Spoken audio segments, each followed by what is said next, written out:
Yeah, that's what I was gonna ask. On the analytical side, up to this point, have you guys been mainly kind of like a service-based model to where you're taking that data and then producing results for the EMPs, or is it more of a SaaS model to where there's actually a software and they can go in there and manipulate it themselves? Yeah, so it actually started out as just the consulting service. Hmm.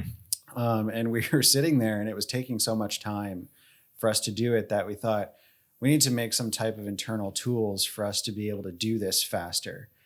So Adam, our CFO, who's actually the software guy too, started putting together this VBA code so that way we could import the data and have it displayed quicker, and we could do more wells in a shorter amount of time.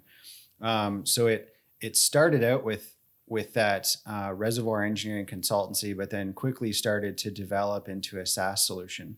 And the SaaS solution is a major component of what we're trying to get out in the hands of operators today. And basically, what that does is a lot of what we were doing as consultants. It just kind of puts the power in their hands to control their wells the way that they want to. And there's a lot of different ways that you can look at well performance.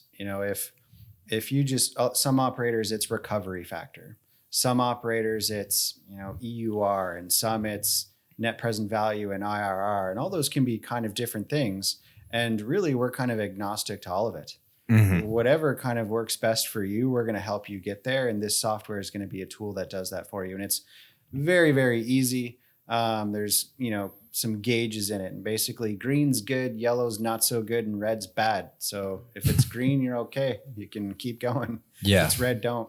Don't So change the choke. Yeah. when you say that you can help, kind of get this insight and help improve performance. You kind of gave a few different KPIs of what EMPs look for.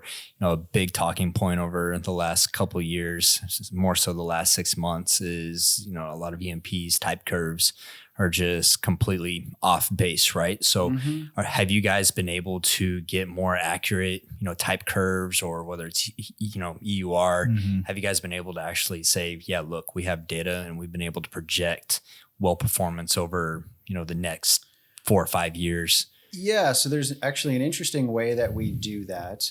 So there's some papers that are coming out very soon that are showing roughly the first years of production. You can kind of start to pull out some EUR estimate of that.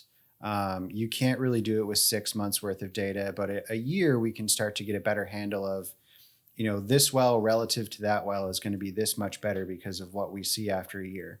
So what we were able to do was relate what we see on a flowback to what the cumulative production is at a year, and we see the same thing.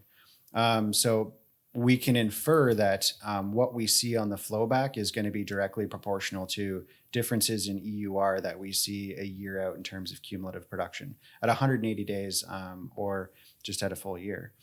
So there's that piece of it where the flowback specifically, we can get a sense for how good this well is relative to that one. The other piece of that, what was your second question? I just had it in my mind.